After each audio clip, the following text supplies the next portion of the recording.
Alors, il y a quelques amis qui ont eu déjà le livre avant tout le monde et qui l'ont lu et qui m'ont fait des commentaires. Et alors, ça m'a amené à penser que peut-être, effectivement, il y a une dimension théâtrale dans le livre. Vous le savez, je viens du milieu du théâtre et je pense que, au-delà des portraits, parce qu'il y a un certain nombre de portraits dans ce livre, au-delà du suspense, parce que par moments vous y trouverez un certain suspense, sur le plan historique par exemple, ben, il y a aussi une galerie de personnages qui sont parfois simplement esquissés, mais d'autres fois que j'ai un peu plus travaillé. Alors ces personnages qui vivent ici ou qui vivent ailleurs ou qui sont morts depuis longtemps, ben, on les retrouve dans ce livre. Je pense à Gaëtan Couture, par exemple, qui a fait 2 ans de prison dans les années 50 sous Duplessis, ici, au Québec, pour avoir ouvert un premier centre naturiste. Je pense à Judy Williams, que j'appelle la passionnariat du naturisme à Wreck Beach, à Vancouver. Je pense à Kevin Hogan ou à Gwen Jacob, qui sont 2 jeunes gens dans la vingtaine, qui ont ouvert beaucoup de portes en Ontario pour Gwen Jacob, au Québec pour Kevin Hogan, et qui ont tous contribué à faire progresser le mouvement naturiste. Je pense à cet aveugle qui s'appelle Nicole, qui venait de Granby, au cégep de Maisonneuve pour les activités naturistes, dont j'esquisse un portrait de cette jeune femme. Bref, il y a il y a une galerie, je dirais, de personnages, mais je veux surtout parler maintenant de ces personnages qui sont ici aujourd'hui et qui m'ont fait le grand plaisir de venir à ce lancement.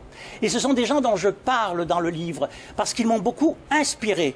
Alors, bon, dans l'ordre ou dans le désordre, je veux nommer Bob Wright, mon ami Bob Wright qui est ici, qui le premier m'a fait connaître des plages naturistes au Québec, des plages libres, et qui a été le premier trésorier de la Fédération québécoise de naturisme. Je pense à quelqu'un comme Royal Duperron, qui est membre honoraire de la Fédération maintenant, qui a été président, qui a été directeur général, qui a porté plusieurs chapeaux, et qui maintenant est journaliste, et c'est à lui que je dois ce micro. Parlez-moi un peu des bienfaits du naturisme.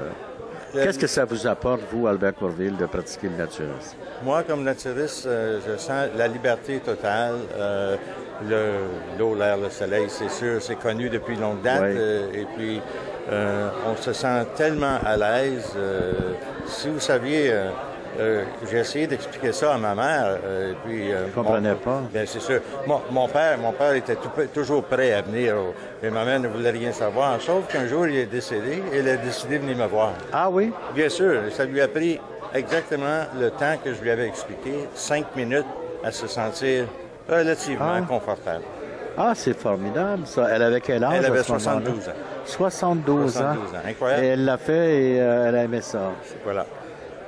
Et vous, Vincent Pigeon, vous êtes opticien d'ordonnance, vous pratiquez le naturisme depuis combien d'années? Oh, depuis 70, 71, je pense. Alors, c'était même avant la Fondation québécoise de naturisme. Oui.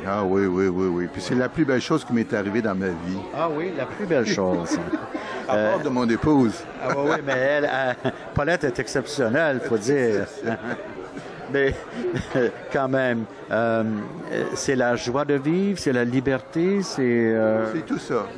C'est tout ça. C'est la sensation de liberté, d'égalité, de fraternité qu'il y a dans le mouvement.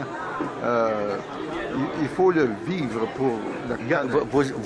C'est palpable, la fraternité du mouvement. On le voit ce soir, d'ailleurs. Oui. C'est une grande famille ce soir. Oui. C'est une famille qu'on connaît depuis des années qui viennent. Oui. Et puis, je suis heureux ce soir. Ah oui, de revoir autant de figures réjouies. Ah oui, c'est une date mémorable pour le naturisme québécois puis canadien. Elle a présidé la Fédération québécoise de naturisme pendant plusieurs années.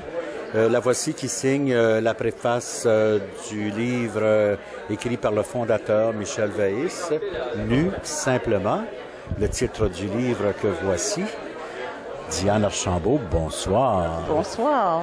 Vous avez donc publié la préface de ce livre. Qu'est-ce que vous dites dans cette préface?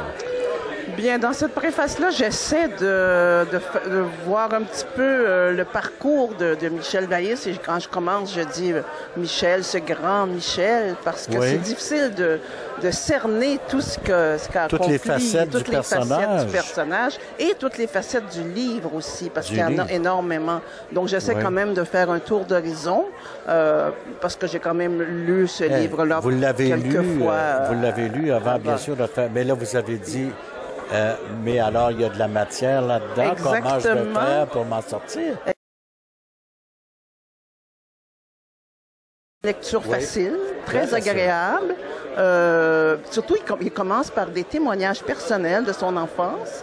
Donc, ça nous dispose très bien. On entre dans le livre. Bien dans le sujet. Oui, tout à fait. Avant d'aborder des choses un peu plus techniques. Et ce que j'ai apprécié, un peu comme dans L'Accompagnateur, d'ailleurs, son autre livre qui était plus technique au point de vue théâtre, ce que j'ai apprécié, c'est que il a fait ça à partir d'articles qu'il a déjà écrits, mais ça paraît pas. C'est ça. Il les a refaits. C'est ça, exactement. Il y a un travail énorme dans ces 200 pages. Et Michel aime écrire, réécrire et réécrire. Et avant que je lui propose l'éditeur Robert Giroux, que je connais personnellement, Michel avait cherché d'autres éditeurs. Et il y en a un qui lui avait dit, c'est bien, mais il lui demandait en quelque sorte de le réécrire. Et Michel n'était pas fâché. Il n'a pas mal pris ça du tout. Il me l'a dit. Il me dit, bon, il faudra que je le réécrive parce qu'on me dit qu'il y a deux façons d'aborder, une façon personnelle, un témoignage personnel, et une façon théorique. Et l'éditeur aimerait que je choisisse soit l'un, soit l'autre.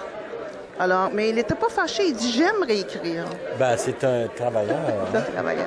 C'est un gros Mais finalement, M. Giroux a accepté tel quel. C'est formidable. Parce que là, il y a un témoignage qui va rester.